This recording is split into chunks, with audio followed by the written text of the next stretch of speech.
देखो सीधी बात है, आज की प्रेजेंट जो गवर्नमेंट है और जो भी उसके खिलाफ या उसके खिलाफ नहीं, जो भी देश हित में बात करता है, जो भी देश के लोगों के लिए बात करता है, उसको ईडी से डराया जाता है। ईडी इनका मुख्य हथियार हो गया है। इसे ईमानदार आदमी कोई नहीं है। जो व्यक्ति दिल्ली की जनता के लिए सब कुछ दे रहा हो वो करप्ट कैसे हो गया? पॉलिटिकली मोटिवेटेड लगते हैं और जो जेल से भी इलेक्शन लड़ लेंगे जब भी जीतेंगे। The new Indian team is present here in front of Arvind Kejriwal's residence.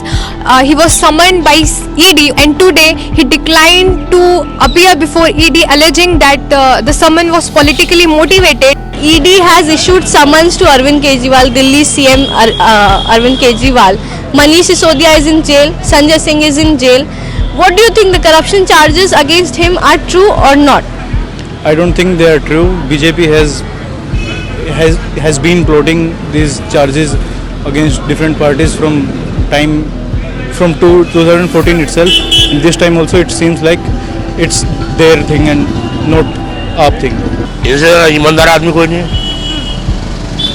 जो व्यक्ति दिल्ली की जनता के लिए सब कुछ दे रहा हो वो करप्ट कैसे हो गया? ये तो बीजेपी की चाल है, सबको फंसाना।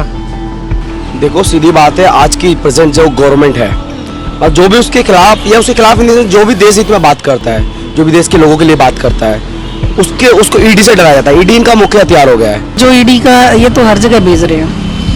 आपने देखा होगा केंद्र सरकार हर जगह ईडी भेज रही है। जो उनके खिलाफ हो जाते हैं उसी के पास ईडी आ रही है। ये गलत है।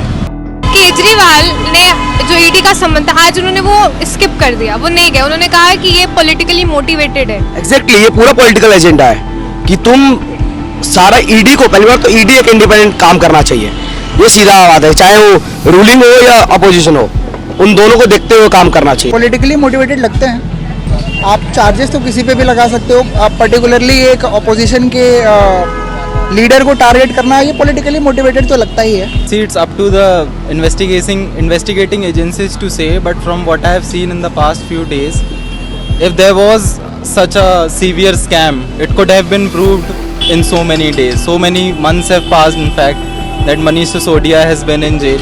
So if there really was something, it should have been proved till now. Yeah, surely. There are tactics like because of social media and Twitter trends.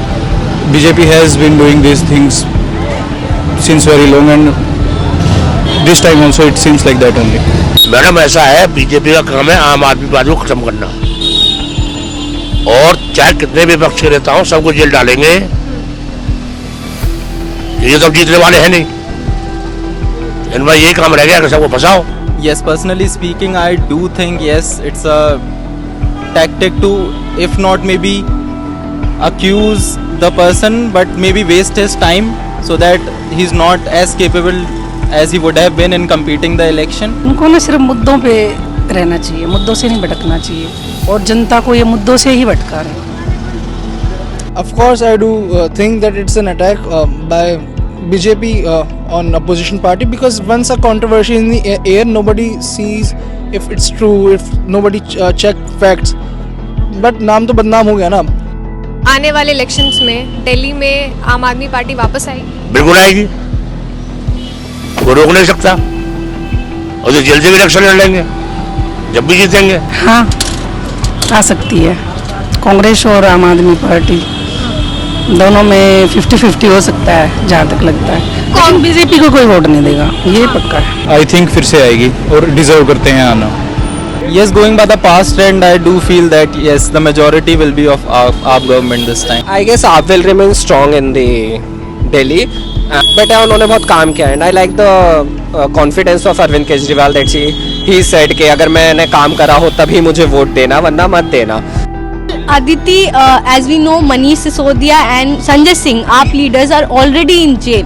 And what will be the future of Aam Aadmi Party if also Kejriwal is in jail? So the new Indian team spoke to people about their opinion on Arvind Kejriwal. Is he corrupt or not? Is this a plot by BJP to sideline all the opposition leaders ahead of the state elections and the Lok Sabha elections? So we went to the locals and spoke about it. This is Soumya Shukla. This is Aditi with video journalist Shubham Gupta, The New Indian. For such fine news breaks and video features from ground on your mobile phones, don't forget to subscribe to our channel The New Indian by clicking on the bell icon. Also, follow us on the social media handles on Instagram, Twitter, Facebook and Co.